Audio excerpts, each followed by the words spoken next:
Morning YouTube. Morning YouTube. Here's the... See that? That's the date. 11th of May, 2014. Okay. Right. What I'm doing today is talk about this piece of shit. Because basically it is. It's the one certainly did BDV E280. Okay. One of the three inputs to my television. There. Just an update. I said I would come back with a little look at the three things, the three players I have going into my television. Today it's this one there.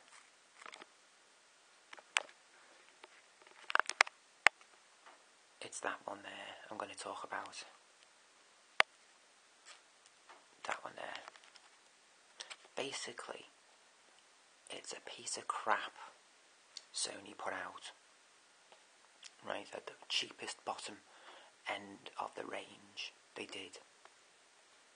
I think they did 3 or 4 of these type of models.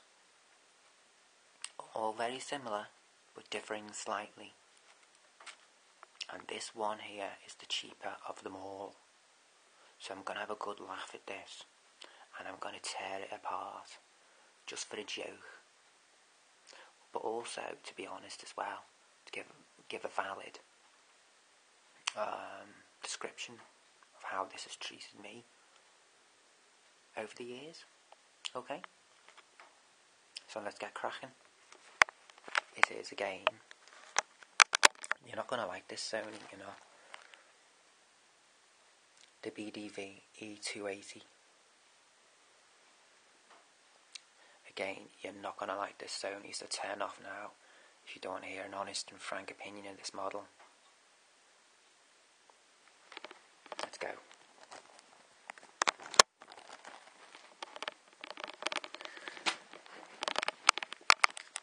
Here's a closer look at it, yeah. There. It all looks wonderful. They all look the same. They all look wonderful, fine and dandy. From the outside, yeah. Okay. They all look the same as well as each other. All the 5 or 6 in the range do. It's not wireless. It's not wireless. But it does have a good thing where it has its buttons. And if you lose the remote control for it, you can still operate it. Because there's like a lip here, an exposed lip at the bottom. You'll probably find this is on all of the models. With all the controls on, the manual controls. See? BDV E280. See all the buttons there? Bear with me. All the buttons there, manual control. Now, where do I start with this?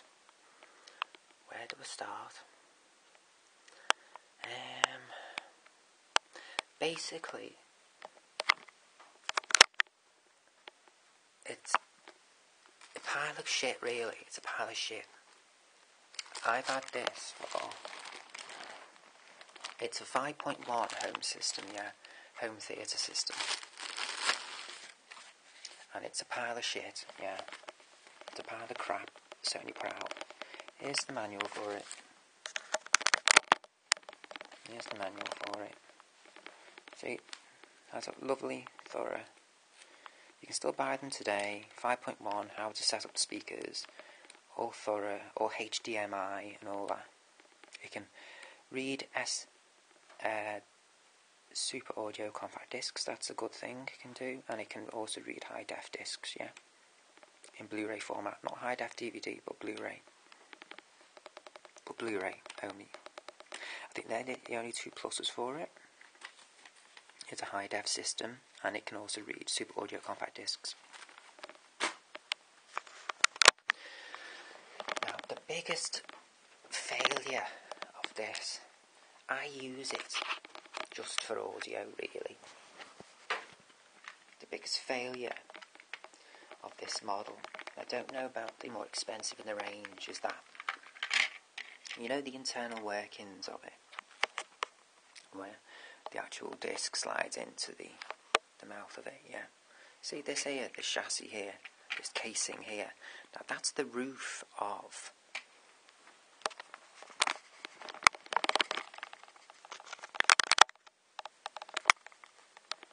what you find when you take the lid off here, which I've had to do, take the lid off, and you find on top of where the disc actually sits to be read by the laser. Yeah? Get me? Now, right on a year of me buying this, whether or not it's a manufacturing flaw, they knew this was going to happen or not, I don't know, but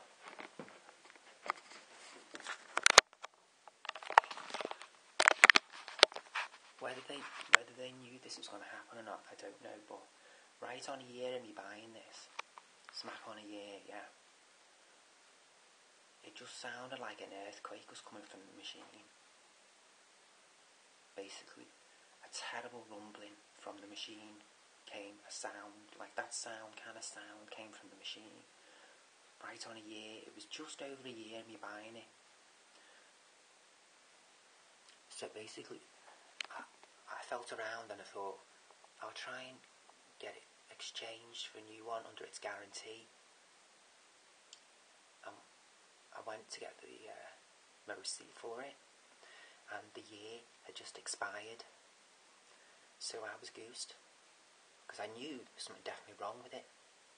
Because as much as I hammered it over that year, I never abused it. I followed all the controls properly.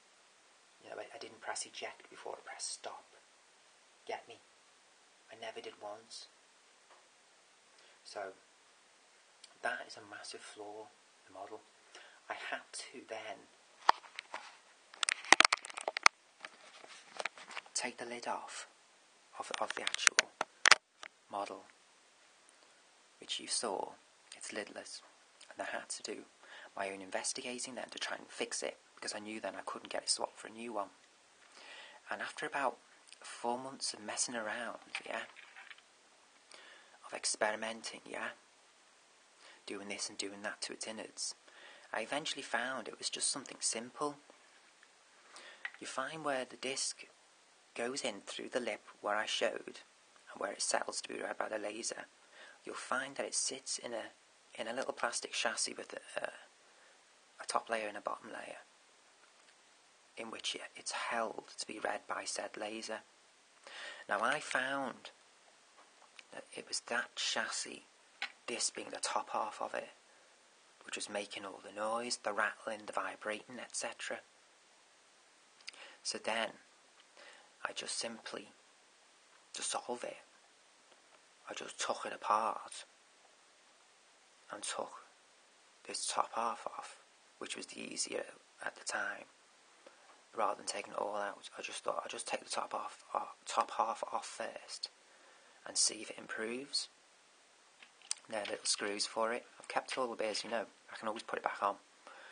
And the minute I took this off, I found that noise rattling, the extremely loud earthquake sound, which was coming from my hi-fi unit, TV unit, which is there, yeah, suddenly disappeared, and the discs were fine. The discs weren't, the discs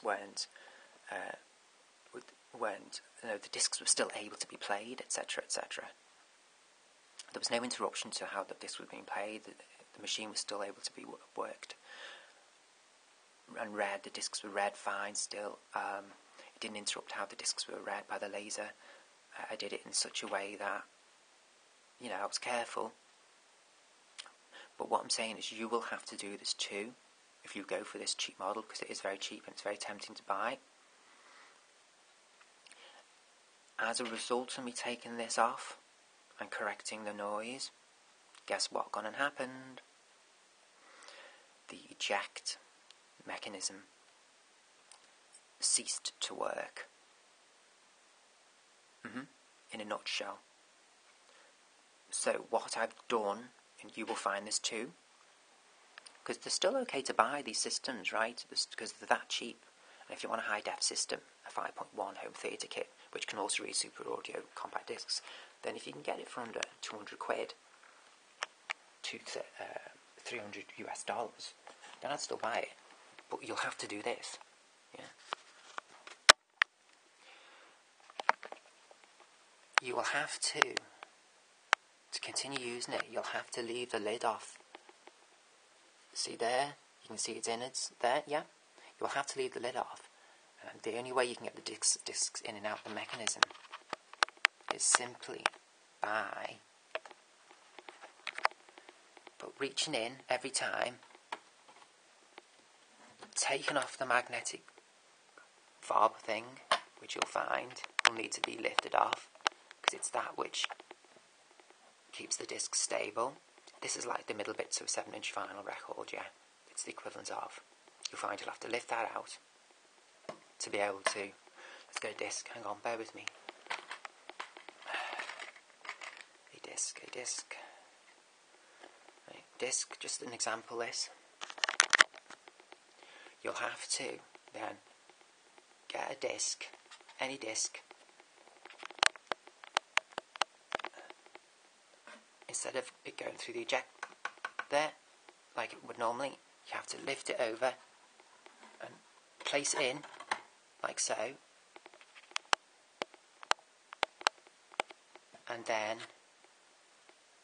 you'll be able to place it on where it goes, fine, you'll be able to feel that with your fingers, and then get that thing, which is equivalent to the centre of an old 7-inch vinyl, yeah? Get that thing, which you've just took out, put it over, and put it where it would go, and it magnifies it, actually pulls out your fingers, yeah, in the centre of the disc, where it would go if the eject the door thing mechanism would work, yeah. Put that there, and once it's there, it feels on. You'll know it's on. You'll know it's starting around, and then just use it as normal on the remote control. But just whatever you do, don't press eject on the remote control. It won't completely fuck everything up, but you'll have to do a bit of Harry Potter with a magic wand just to get it back again, yeah? And you won't want that inconvenience. You will be able to get it back again to how you've got it now, yeah? But you will have to use a little bit of a magic wand, yeah? Just to, and you don't need that, right? But apart from that, solid. You know, it reads high-def audio. It reads high-def audio from Blu-ray discs. It reads high-def audio from Blu-ray discs. Fine. It's 5.1 here, the bass is here, the subwoofer's there. See, got it stood on a nice bit of polystyrene there, so I can blast it to my heart's content. I live on the ground floor, you see. My living room is on a ground floor, so that polystyrene there is fine for me. Works fine. I can get away with murder with that. The 5.1 system, the speakers are fine. They give off a great sound. You can notice the difference between all the equalizers this system has. It has PL Movie 2. It has Neo 6 Movie, Neo 6 Music. It has multi-just stereo through the 5.1 system. It has a choice where you can you can play it can read how it's encoded on the disc directly. It also has another setting, I think. I can't remember what's the other setting. Let me just find it. I think it has one more, I'm sure.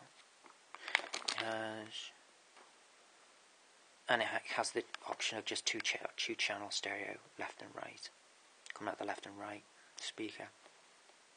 Yeah, I'm just going through it there. See, it's got all the basic. It's got various set equalizers, but they are the basic ones. Nothing fancy, but they're there. They're there. You know, Pro Logic 2. As I said, it's got the standard, and it's got auto direct standard, which is how it's encoded. So there's 2 there. It's got multi there, which is stereo from all 6. So that's 1, 2, 3. It's got Pro Logic 1, Pro Logic 2, so that's 4, 5.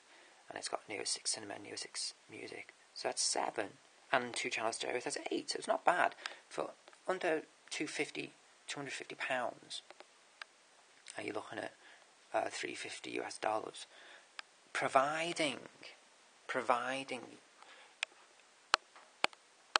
you can anticipate doing this to the model.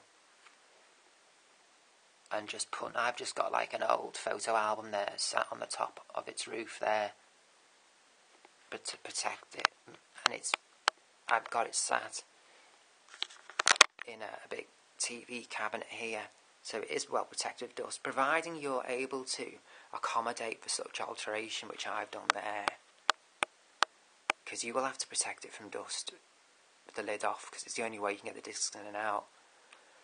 I actually sit see my cable box there. I sit that on top of said photo album there, so it doesn't actually look like it's been altered, i.e. the top's been taken off. From afar, if someone came into my home, when someone comes into the home and has a look at me stuff, at first glance, it doesn't give that impression like had to do what I've done with it. It doesn't look altered in any way to the stranger's eye, get me? So providing you are able to do that, after about a year, where the disc sits to be read, that little plastic chassis goes completely. It just loosens up, and there's nothing you can do. I tried all kinds. I tried to reseal it tighter with the shown screws. I showed you the screws there. I tried to reseal it tighter. I tried to reposition it with like bubble wrap, etc., to try and seal out the vibrations. I tried all kinds, you know. The last thing I wanted was to have to do what I've had to do, is to leave that lid off and to lose the eject mechanism on the door there. So this door now is completely redundant. Yeah, which flipped out and the disc tray came out. It's completely redundant now. Providing you are aware that that's going to happen to it after about 12 months, it's fine and dandy up to about 12 months, but then all of a sudden it goes and you're left with a model which most people probably throw out. There's probably, see there, you can see on the side there, see the lid's clearly off it. Yeah, most the garbage heaps up and down the land are probably full of these models, because the noise which is given off when that chassis breaks, cacks in, it was enough for me to want to throw it out. But it was only due to my patience and endearing love for saving money and for not wasting money that I did my own personal investigating. Because the models are so cheap, they're not worth putting in to a shop to get fixed. You will probably think, right, I'm not going to throw it out, but you will also think at the same time, because I spent so little on it, that it's not worth economically to get it fixed. So that's why I say to you, the garbage heaps up and down the land are probably full of these, but there's absolutely nothing wrong with them, right? With the insides, as I say, the audio, they read super audio compact discs. I think all of the Sony range did, this one being the cheaper out of the lot. I think all of them did, right? And it also reads high def audio and video fantastically from Blu-ray discs. It gives off the speakers you get with it, right? And again, the garbage heaps up and down the land are probably full of these 5.1 system speakers, because they've got the clips which go in the back. They're not naked cords, so you can't use them on any other system. Well, you can, but for 250 quid, 350, 400 US dollars, the garbage tips up and down the land are probably full of said speakers and said system here. Just take the lid off and you'll find the innards work fine. I've had this now for about 3.5 years. and I'm perfectly fine with using it just for audio. Like I said at the beginning of this video, I just really use it. It's got inputs. I think it's got 2 or 3 HDMI inputs at the back, so you can, even if you don't use it for reading discs, you can use it as simply an AV system, just for its audio. So, voila. Don't expect it to work miracles, but for the money it costs, I would give it a 50-50. I'd give it on the fence. You've got to be willing to do the alterations there. I can imagine if it happened to mine, the chassis system, the disc chassis system cacked on mine, I can imagine it would cack on all of the BDV E280s. It doesn't have wireless speakers, like I've said about the cords going into the back. It doesn't have wireless speakers. I think the more expensive range, like I said, there was 5 or so. I know for a fact the more expensive out of the range do have wireless speakers. The remote control is here. I have it wrapped in plastic, like I've got with all my remote controls. See, I think it's AV system there. AV system. It's got a tuner as well. It's digital tuner. Is it digital? Is it DAB? No, it's not DAB. I don't think it is DAB. But it must be. It must be. Look, you'll do your own investigating. They're that cheap, these BDV systems by Sony. Even if it is only analog, it doesn't matter. You won't be arsed because they're that cheap, because of the quality of the audio from them, and that they can read Super Audio compact discs. Like I've said, they're perfectly fine for the money. Is it DAB? You know what? I've not turned the tuner on this since I bought it. I cannot tell you. I couldn't tell you. But there's the remote control. The remote control works great. It is a Bravia system. It has the standard menu which all the Sony Bravias had. My Panasonic, it works great going into the back of my Panasonic TV. There is no friction between the two products at all. There never has been, and no, not to this day, there hasn't been any problems with mixing the Bravia with the Viera TV. I don't know what else to say really. It's great. It's got all the functions on the remote control. You can affect the subtitles from here. It's dead easy to use. You can go through the graphic equalizers via the options there. You go through, pull up all the different set equalizers it has, like I said just a minute ago. It's got great facility, this range, the BDV range, where it actually displays the bit rate of each disc at the time it's playing, which not all disc machines, not all DVD machines can do. Even more expensive ones, some of them can't do that. This one does. This one, certainly the BDV E280, which this is, can do that. You can pull it up as it's playing the disc, so you can see the individual bit rate as it's moving along throughout the actual movie.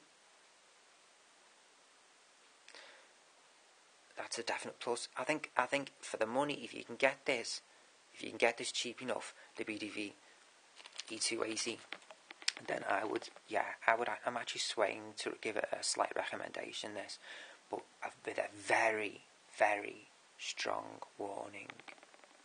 Look, if I think of anything else to say as I'm uploading it, I'll stick it in on the annotations, alright?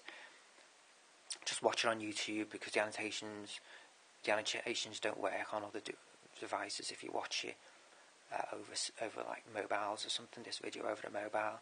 I don't think that the annotations from YouTube's annotations actually come up if you watch this video on a mobile. I've only learned that recently. If I think of anything else to say whilst I'm uploading it, I'll throw it on. The annotations.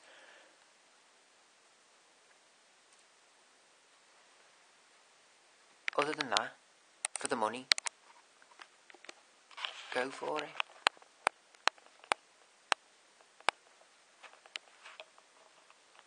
What else? if you plug in a device in, I've just thought, right, I'm just trying to think how to word this. If you plug a device in, a high-def device, what it can't do though, right, is it can't interpret high-def audio from one of its high-def inputs. Even with via a high-def lead, yeah, it can't do that. It down converts high-def sound to basic Dolby sound. Still interprets multi-track high-def audio as a multi-track audio track, get me? But what it does is it down converts it to just basic Dolby, and then its equalizer system can dispense with it however you choose, whether, like I've said and showed you, PLT movie, Neo 6, etc, etc. Right, you get me there, yeah, you've got me there. I think that's the only flaw with this system you should know. It can only interpret high-def audio via its own laser. Get me? You've got me, haven't you? It can interpret high-def video via its inputs, high-def inputs, right? Don't be put off by that completely, because it can still interpret high-def video.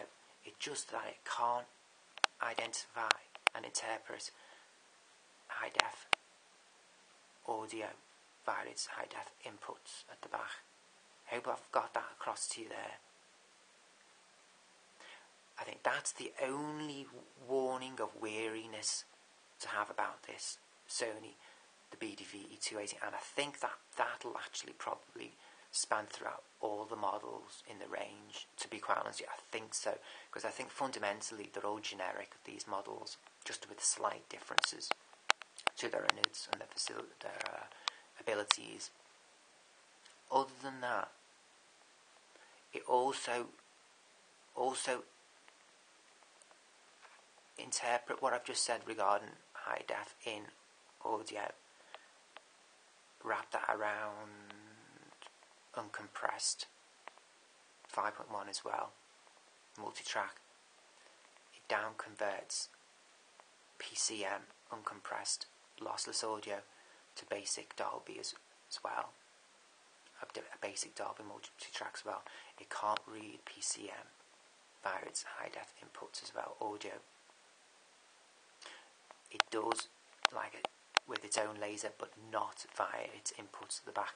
I think that's the only weariness, the only negative really to say about this model, yeah, is that, yeah, its audio inputs could be better. It could interpret high def and PCM lossless multi-tracks directly from an external source via its inputs at the back.